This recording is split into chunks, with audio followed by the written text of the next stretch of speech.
আসসালামু আলাইকুম। সংবাদে আপনাদের সবাইকে স্বাগত জানাচ্ছি। আমি ফিরোজ তোহা। শুরুতেই সংবাদ শিরোনাম। বাংলাদেশের সর্বশেষ গুরুত্বপূর্ণ আপডেট সংবাদে আপনাকে স্বাগত। শুরুতেই সংবাদ শিরোনাম, এরপর বিস্তারিত। শুরুতেই জানিয়ে দিব, ধর্ষণ মামলার তদন্ত 15 দিনে, বিচার 90 দিনের মধ্যে হবে।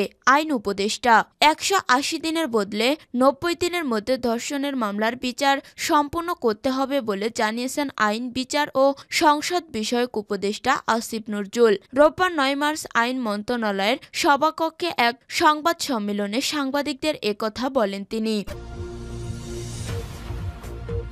এরপর জানিয়ে দিব, সায়েদাবাদ পানি শোধনাগার ও মেঘনা নদী রক্ষা প্রকল্প নিয়ে প্রধান উপদেষ্টার উদ্যোগ। সায়েদাবাদ পানি শোধনাগার নির্মাণ প্রকল্পের ফেজ 3 ও মেঘনা নদী রক্ষায় মহাপরিকল্পনা প্রকল্পের অগ্রগতি নিয়ে সংশ্লিষ্টদের সঙ্গে বৈঠক করেছেন প্রধান উপদেষ্টা প্রফেসর ডক্টর মোহাম্মদ ইউনূস। 10 বছর ধরে প্রকল্প দুটির কাজ আটকে থাকায় তিনি উষ্মা প্রকাশ করেন।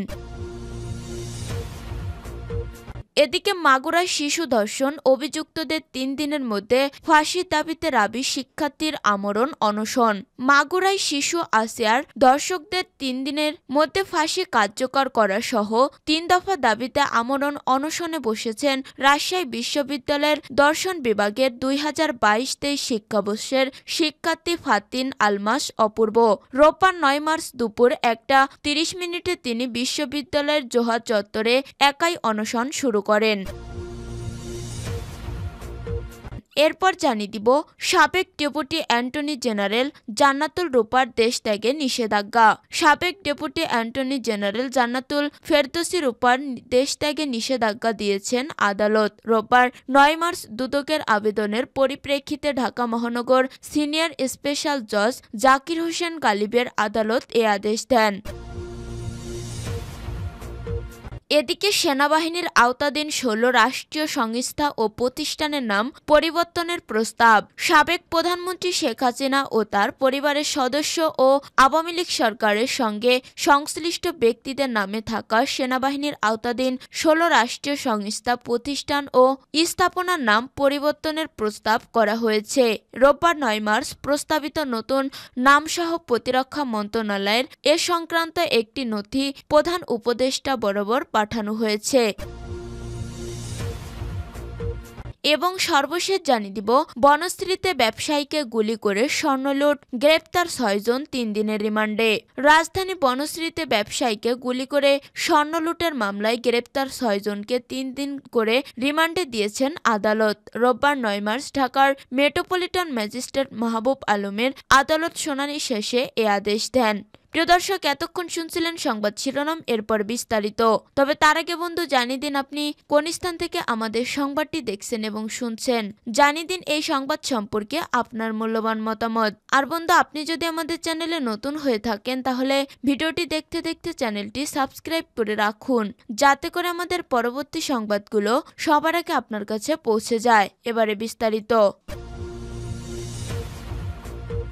ধর্ষণ মামলার তদন্ত 15 দিনে, বিচার 90 দিনের মধ্যে হবে। আইন উপদেষ্টা 180 দিনের বদলে 90 দিনের মধ্যে ধর্ষণের মামলার বিচার সম্পূর্ণ করতে হবে বলে জানিয়েছেন আইন, বিচার ও সংসদ বিষয়ক উপদেষ্টা ডক্টর আসিফ নজরুল। রোববার 9 মার্চ আইন মন্ত্রণালয়ের সভাকক্ষে এক সংবাদ সম্মেলনে সাংবাদিকদের একথা বলেন তিনি। আইন উপদেষ্টা বলেন, মাত্র 15 দিনের মধ্যে ধর্ষণ মামলার তদন্ত কাজ সম্পূর্ণ করতে হবে। নির্ধারিত সময় মধ্যে তদন্তকারী কর্মকর্তাকে তদন্ত কাজ শেষ করতে হবে। তিনি বলেন, আমরা বেশ কিছু উদ্যোগ নিয়েছি। আমরা মাগুরায় আসিয়ার সঙ্গে ঘটে যাওয়ার ঘটনায় তীব্র নিন্দা জানাই এবং এই ঘটনার দ্রুত বিচার নিশ্চিত করতে বদ্ধপরিকর। তিনি আরো বলেন, দ্রুত বিচার নিশ্চিত করতে সরকার নারী নির্যাতন আইন পরিবর্তন করেছে। গত কয়েকদিনে যেসব মব জাস্টিস এবং মোরাল পুলিশিং এর ঘটনা ঘটেছে সে বিষয়ে সরকার পদক্ষেপ গ্রহণ করেছে। দোষীদের গ্রেপ্তার করা হয়েছে এবং গ্রেপ্তারের প্রক্রিয়া অব্যাহত রয়েছে। সব ঘটনা সরকারের পর্যবেক্ষণে আছে। আমরা দেশবাসীকে আশ্বস্ত করতে চাই যে কোনো অপরাধী বিচারের বাইরে থাকবে না। আসিফ নজরুল বলেন, নারীর বিরুদ্ধে সহিংসতা দমনে সরকার সাম্প্রতিক সময়ে সংগঠিত সব ধর্ষণের মামলার দ্রুত বিচার নিষ্পত্তিকল্পে মামলাগুলো নিয়মিত পর্যালোচনায় আনছে। রাস্তাঘাটে যৌন নিপীড়ন ও হয়রানি বন্ধ করতে পুলিশ দ্রুত আদালত হটলাইন চালু করবে। সায়দাবাদ পানি শোধনাগার ও মেঘনা নদী প্রকল্প নিয়ে প্রধান উপদেষ্টার উদ্যোগ। সায়দাবাদ পানি শোধনাগার নির্মাণ প্রকল্পের ফেজ 3 ও মেঘনা নদী রক্ষায় মহাপরিকল্পনা প্রকল্পের অগ্রগতি নিয়ে সংশ্লিষ্টদের সঙ্গে বৈঠক করেছেন প্রধান উপদেষ্টা প্রফেসর মোহাম্মদ ইউনূস।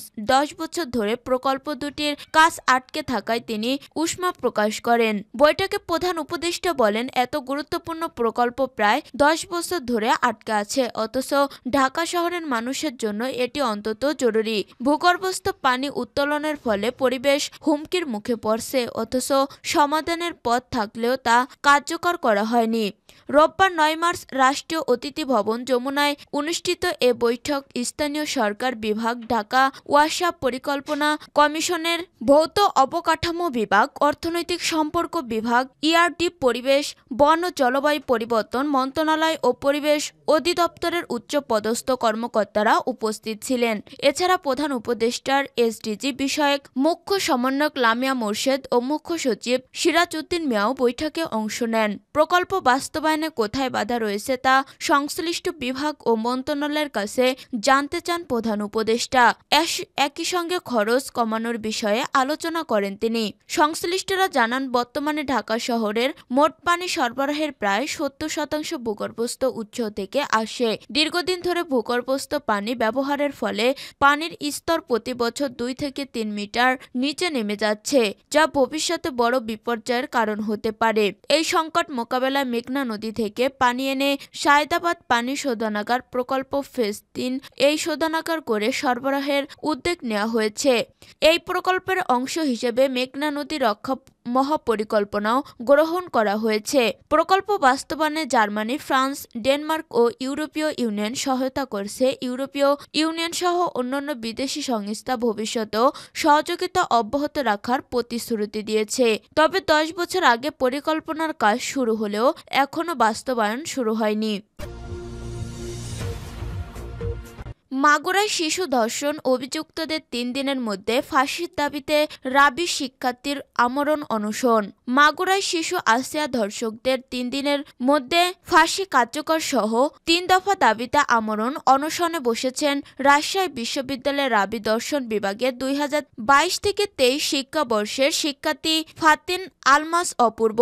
রোববার 9 মার্চ দুপুর 1:30 তিনি বিশ্ববিদ্যালয়ের জোহা চত্বরে একাই অনশন শুরু করেন। তার দাবিগুলো হলো, ধর্ষণের একমাত্র শাস্তি মৃত্যুদণ্ড নিশ্চিত করতে হবে। বিশেষ করে আসিয়াকে নির্মমভাবে ধর্ষণ ও হত্যার সঙ্গে জড়িত অপরাধীদের আগামী 3 দিনের মধ্যে প্রকাশ্যে ফাঁসি কার্যকর করতে হবে। ধর্ষণ বর্তমানে দেশের অন্যতম গুরুতর সামাজিক সমস্যা, তাই স্বাধীন বিচার ব্যবস্থার আওতায় ধর্ষণের দ্রুত বিচার নিশ্চিত করতে বিশেষ ট্রাইব্যুনাল বা ধর্ষণ প্রতিরোধ কমিশন গঠন করতে হবে এবং ধর্ষণের ঘটনায় দ্রুত কার্যকর ব্যবস্থা নিতে হবে। প্রয়োজনে বিশেষ অনুসন্ধান টিম গঠন করে উপযুক্ত প্রমাণ সংগ্রহের মাধ্যমে 1 সপ্তাহের মধ্যে বিচার সম্পন্ন করে দোষীদের সর্বোচ্চ শাস্তি দিতে হবে। অনশনরত অপূর্ব বলেন, বাংলাদেশে প্রতিনিয়ত একের পর এক ধর্ষণের ঘটনা ঘটে চলেছে, কিন্তু কার্যকারী কোনো পদক্ষেপ সরকারকে নিতে দেখা যাচ্ছে না, যার ফলে দর্শকেরা আরও সাহস পেয়ে বসে। দর্শকের একমাত্র শাস্তি চাই মৃত্যুদণ্ড, তাহলে এর থেকে রেহাই পাওয়া সম্ভব। সাবেক ডেপুটি অ্যাটর্নি জেনারেল জান্নাতুল রূপার দেশ ত্যাগে নিষেধাজ্ঞা। সাবেক ডেপুটি অ্যাটর্নি জেনারেল জান্নাতুল ফেরদৌসী রূপার দেশ ত্যাগে নিষেধাজ্ঞা দিয়েছেন আদালত। রোববার 9 মার্চ দুদকের আবেদনের পরিপ্রেক্ষিতে ঢাকা মহানগর সিনিয়র স্পেশাল জজ জাকির হোসেন গালিবের আদালত এ আদেশ দেন। দুদকের আবেদনে বলা হয়, জান্নাতুল ফেরদৌসী রূপার বিরুদ্ধে বিভিন্ন অনিয়ম, দুর্নীতি ছাড়াও ক্ষমতার অপব্যবহার ও ঘুষের বিনিময়ে জি কে শামীম সহ বিভিন্ন আসামির সঙ্গে আতাত করে জামিন করিয়ে বিপুল পরিমাণ অর্থ হাতিয়ে নেয়ার মাধ্যমে জ্ঞাত আয় বহির্ভূত সম্পদ অর্জনের অভিযোগ রয়েছে। এসব অভিযোগের বিষয়ে দুদকের অনুসন্ধান চলছে। আবেদনে আরও বলা হয়, জান্নাতুল ফেরদৌসী রূপা দেশ ছেড়ে বিদেশে পলায়ন করতে পারেন মর্মে অনুসন্ধানকালে বিশ্বস্ত সূত্রে জানা গেছে। তিনি বিদেশে পালিয়ে গেলে অনুসন্ধান কাজ ব্যাহত হওয়ার সমূহ সম্ভাবনা রয়েছে। এজন্য তার বিদেশ গমন রহিত করা একান্ত প্রয়োজন।